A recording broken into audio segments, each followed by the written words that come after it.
উম, কি থেকে শুরু করা উচিত? আপনি যেই কাজটার মধ্যে, যেই কাজটা করতে আপনার সবচাইতে পছন্দ এবং সবচাইতে ভালো মনে হয়, যে এই কাজটা আপনি সুন্দরভাবে করতে পারবেন, ওই কাজটা দিয়ে শুরু করেন। আস্তে আস্তে ওইটার আপডেট করবেন। প্রতিনিয়ত এক জায়গায় পড়ে থাকবেন না। এক জায়গায় পড়ে থাকবেন না এই কারণে, ধরেন আমি যদি একটা সরকারি চাকরি করি, তার বেতন হচ্ছে সর্বোচ্চ ধরেন 1 লাখ টাকা। তার মানে আমি যে প্রথম লেভেলে বেতন পাই 40,000 টাকা, এবং এটা 10 বছর পরে 1 লাখ টাকায় পৌঁছালো। কিন্তু 1 লাখ টাকা হওয়ার পরে কিন্তু আমার আর বেতন বাড়বে না।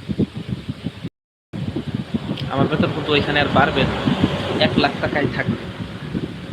এই যে হচ্ছে যে কোনো একটা কাজের মধ্যে সর্বসময় পড়ে থাকবেন না, একটা নির্দিষ্ট সময় পর্যন্ত ওই কাজটা করেন। যখন বুঝতে পারবেন যে এটাই সর্বোচ্চ কাজ, এর উপরে আমার কোনো বেতন হবে না, তখন ওই কাজটা বাদ দিয়ে এর চাইতে যে ভালো কাজ, যেগুলো আপনি হয়তো নিজে ক্রিয়েট করছেন, নিজে একটা ব্যবসা ধরে রাখছেন, হয়তো পার্টনারশিপে একটা ব্যবসা ধরে রাখছেন, নয়তো অন্য কোনো একটা কিছু করছেন, ওই দিকে ফোকাস দিবেন। ওইখানে সময় ইনভেস্ট করবেন, টাকা ইনভেস্ট করবেন, ব্রেন ইনভেস্ট করবেন, বুদ্ধি ইনভেস্ট করবেন। ওইখান থেকে দেখা গেছে যে আপনার প্রথম যেখানে ছিলেন ওইখানে আপনার মাসিক ইনকাম ছিল 40,000 টাকা। তা আপনি এখন যেখানে গেছেন এখানে মাসিক ইনকাম হচ্ছে 80,000 টাকা। তো ওইখানে যখন আপনি একটা ভালো পর্যায়ে যাবেন, দেখা গেছে ওইখানে সর্বোচ্চ আপনার মাসিক ইনকাম হয় 2 লাখ টাকা।